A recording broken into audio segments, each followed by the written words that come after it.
মিষ্টি বাসন্তী পোলাও আজকে হয়েছে।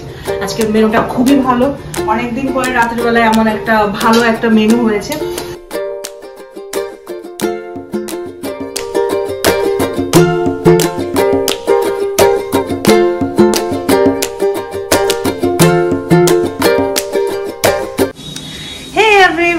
গুড ইভিনিং, কেমন আছো তোমরা সবাই? আমি খুব ভালো আছি and welcome back to my channel দীপুর পাঁচালী। আজকে বৃহস্পতিবার, আজকে অনেকদিন পরে ভাবছি একটা রেসিপি ভিডিও তোমাদের কাছে শেয়ার করব। তো বাজে এখন সন্ধ্যের কয়টা, 7টা হবে, 7টা বাজে। তো বাজার থেকে আমি চলে এসেছি, বাজারে গিয়েছিলাম বিকাল বাজারে গিয়ে এই যে মাংস কিনে এনেছি। লাস্ট মাংস কবে খেয়েছিলাম এমনিতে, মানে বাড়িতে লাস্ট মাংস বানানো হয়েছিল আমার বার্থডের দিন প্রপার, এরপরে আর মাংস বানানো হয়নি। অনেকদিন ধরে মাংস খাওয়া হচ্ছে, তো একটা গ্যাপ দেওয়ার খুব দরকার ছিল। তো আজকে সেই গ্যাপটা ভাঙলাম। তো আজকে একটু অন্যরকম একটা মাংসের রেসিপি তোমাদের কাছে শেয়ার করব। আমি রান্না করব, তোমরা দেখবে, ঠিক আছে? আর যদি তোমাদের কাছে ভালো লাগে নিশ্চয়ই তোমরা অ্যাপ্লাই করবে বাড়িতে, ঠিক আছে?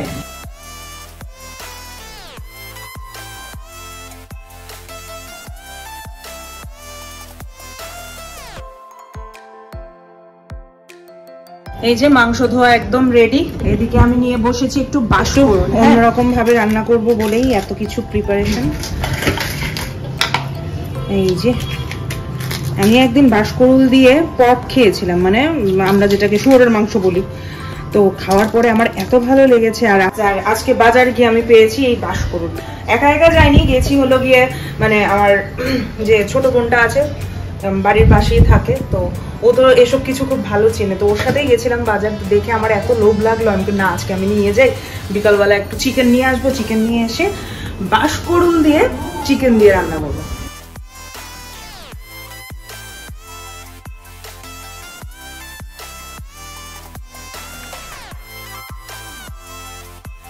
জল এখানে আমি বসিয়ে দিয়েছি, আর এখন এই বাঁশকরুল গুলিকে একটু ভাপিয়ে নেব, একটু সেদ্ধ করে নেব নুন দিয়ে।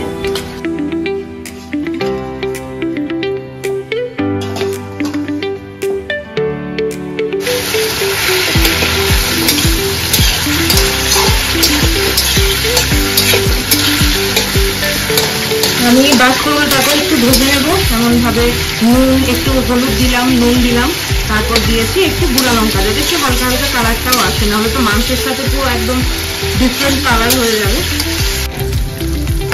এই যে আমাদের বাঁশকরুল ভাজা হয়ে গেছে। গুয়াহাটিতে এত পরিমাণে এই রেসিপিটা খেয়েছি আমি। বসিয়ে দিয়েছি তেজপাতা, শুকনো লঙ্কা, তারপরে এলাচ, দারচিনি, এসব কিছু দিয়ে একটু পেঁয়াজ বাটা, আবার আস্ত পেঁয়াজও আছে তোমরা দেখতে পাচ্ছ, আদা বাটা, আর একটু বেশি করে রসুন দিয়ে ভালো করে মশলাটা কষিয়ে নেব। নুন দেব, জিরের গুঁড়ো, ধনে গুঁড়ো আর লঙ্কার গুঁড়ো। পোলাও হবে, সেজন্য পুরো একদম কি বলে পায়েসের চাল আর কি, একদম পোলাও চাল নিয়েছি। হলুদ, একটু নুন, একটু চিনি আর ঘি দিয়ে ভালো করে মাখিয়ে রেখে দেবো। একটু করে প্রেসার কুকারে বসিয়ে দেবো। এই যে আমার মশলা কষানি হয়ে গেছে, এখন দিয়ে দিচ্ছি মাংসগুলো। এখানে অলমোস্ট 1 কেজির মতো মাংস আমি নিয়েছি। এই যে এখানে কাজু বাদাম, কিশমিশ, লং, তারপরে তেজপাতা সবকিছু দিয়ে একটু ভাজা করে নেবো। আর এইদিকে এই যে আমি যে রেডি করে রেখেছি পোলাওর চালটা, এই যে পোলাওর চাল একদম রেডি, সেটা বসিয়ে দেবো।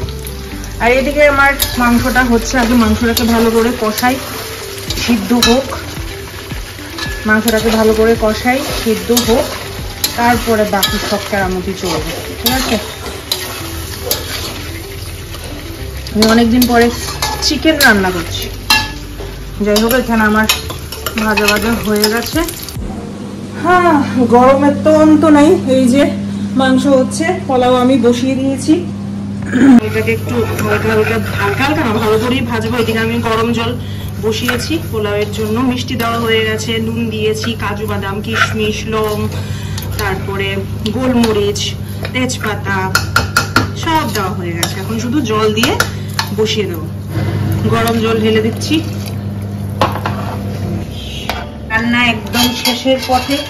এই যে মাংস কষা হয়ে গেছে, এবার আমি এখানে আলু আর বাঁশকুড়ুল গুলো দিয়ে দিয়া, ঠিক আছে। এবার এটা আমি ঢাকনা দিয়ে দিয়ে অন্তত 15-20 মিনিট আমি এটাকে সেদ্ধ করব।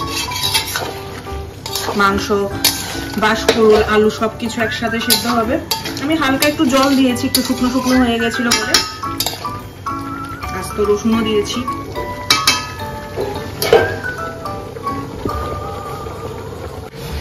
এত গরম লেগেছিল আমার, আমি স্নান টান করে চলে এসেছি। রাত বাজে 9টা, আর কতক্ষণ দাঁড়িয়ে থাকবো। তো এদিকে আমার রান্না বান্না অলমোস্ট শেষ। তোমাদেরকে তো ফুল রেসিপিটা আমি দেখিয়েছি। আর এই যে দেখাও, চিকেনটা দেখাও। এই যে ব্যাম্বু শুট, আলু আর চিকেন হয়ে গেছে। এখানে লাস্ট জাস্ট আমি একটু গরম মশলা দিয়েছি আর একটু ভাজা জিরের গুঁড়ো দিয়েছি। এতটুকু দিয়ে আমি এটা নামিয়ে নেব। হয়ে গেছে আমার, অফ করে দিয়েছি চিকেন।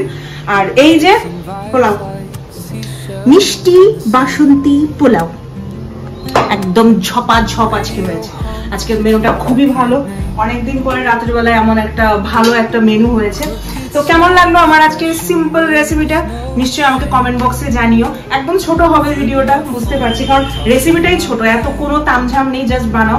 আমি তোমাদেরকে বলছি, আমি পট খেয়েছিলাম ব্যাম্বু শুট দিয়ে, খুব টেস্টি ছিল। সেটা এক রকমের টেস্ট, এটা কিন্তু অন্য রকমের টেস্ট।